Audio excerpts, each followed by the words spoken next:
Assalamualaikum warahmatullahi wabarakatuh. With me again in learning English grammar. The topic is parts of speech part 2. In the previous video, we have already learned about 4 parts of speech. Those are the noun, the pronoun, the adjective, and the verb. At this time, we learn the other 4 parts of speech or word classes. Those are the adverb, the preposition, the conjunction, and the interjection.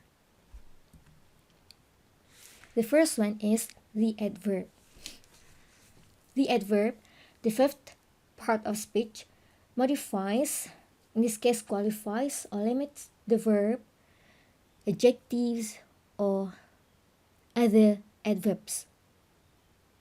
It can answer any of these 4 questions: where, when, how, and to what extent.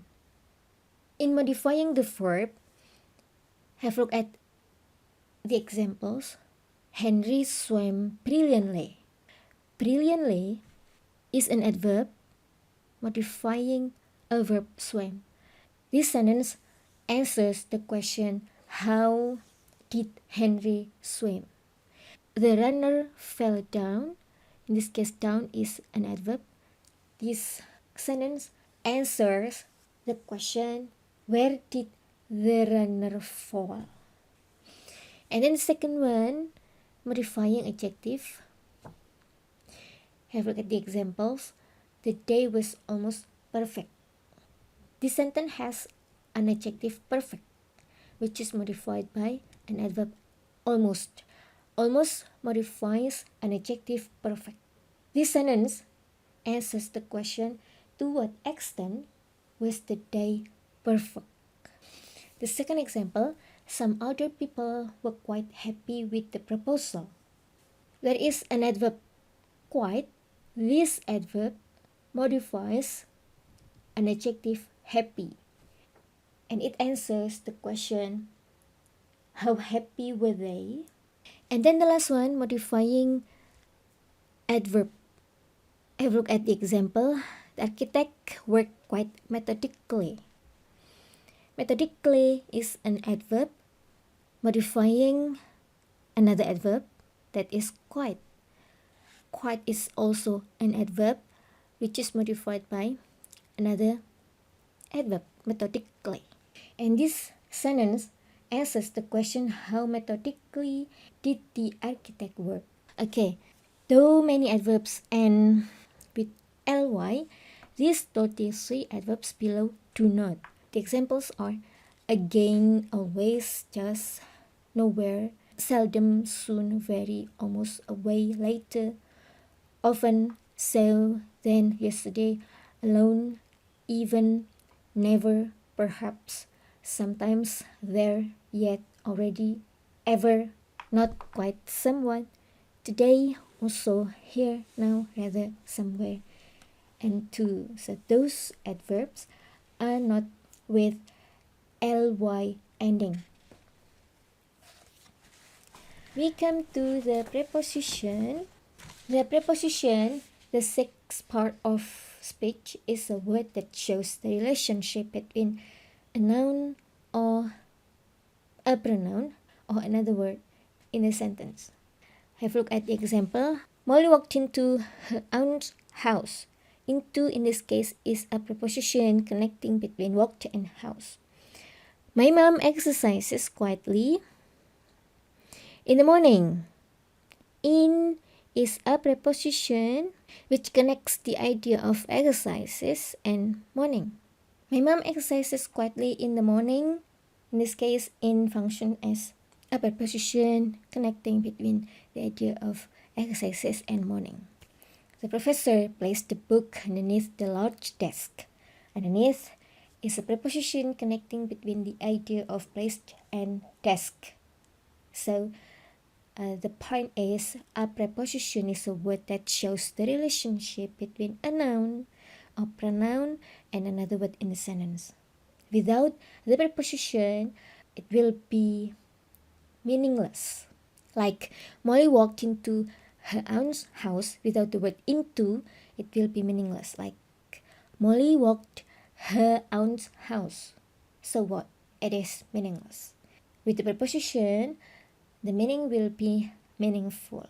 Okay, there are many prepositions in English, and to note whether that is a preposition or not, just have a look at the characteristics of the word, whether it connects between noun or pronoun with the rest of the sentence or not.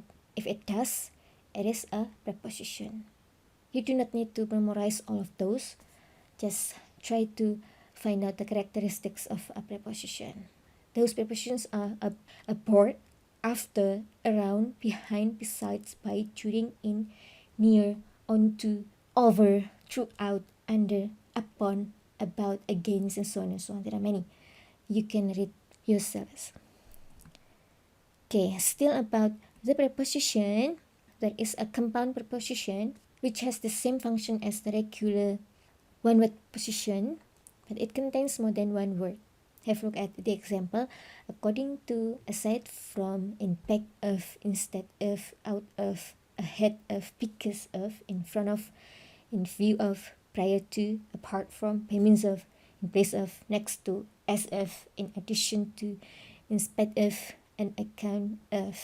How to know that certain preposition is connected to another certain preposition? By memorizing or by reading a lot. Reading a lot is very useful for you to make you familiar with any of English parts of speech. Okay, the next one is the conjunction. Okay, the conjunction connects words or groups of words. There are three kinds of conjunction. The first one is coordinating conjunction. The second one is correlative conjunction. The third one is subordinating conjunction. The first conjunction is coordinating conjunction. A coordinating is a single connecting word. There are 7: for, and, not, but, or, yet, and so. This kind of conjunction can be shortened into an acronym FAN boys: for, and, not, but, or, yet, so. These conjunctions connect between words, phrases, and independent clauses. Now the second one, correlative conjunction. Like the first one, this kind of conjunctions connect among words or groups of words or even clauses. The correlative conjunctions are like whether, blah blah, or, neither, blah blah, nor, both, blah blah, and, either, or, not only but also. So for whether, it must be followed by or, neither must be followed by nor, both must be followed by and, either, or, not only but also. They are always in a couple. To make you easy in remember the correlative conjunction, there is a mnemonic, WN pen. And the last one is subordinating conjunction. A subordinating conjunction joins larger groups of words within sentences, and which answer the question when, where, how, and to what extent. Subordinating conjunctions connect between two or more than two clauses, which are subclause and main clause.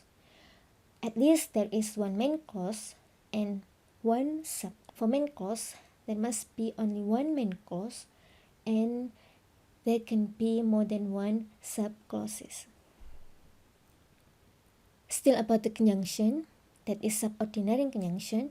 There are some subordinating conjunction like after, as long as, even though. Don't forget to give a space between even and though. Then, whenever, although, as soon as, if, though, where, as though, in order that, unless, wherever, as for as, because, since, until, while, as if, before, so that, when. This kind of conjunction may overlap each other with preposition, like before, after. Those can be either preposition or conjunction. How to differentiate between those two? If after those words are clauses, those two words function as conjunction. If after those two words are phrases, those two words function as preposition. Okay. The more clearly explanation will be next videos. Okay. The next one is the last part of speech, that is the interjection. The interjection expresses strong emotion or feelings. Often found at the beginning of a sentence, an interjection is usually followed by either an exclamation mark for strong emotion or comma for mild emotion. These are the examples of interjection. Ow, ahem, bravo, hi, hooray, oops, oh no, wow, yes, yippee, hello, gosh, goodness gracious, and so on and so on. Those are the example of interjection. Okay, this is the last part of speech. Thank you for listening my explanation.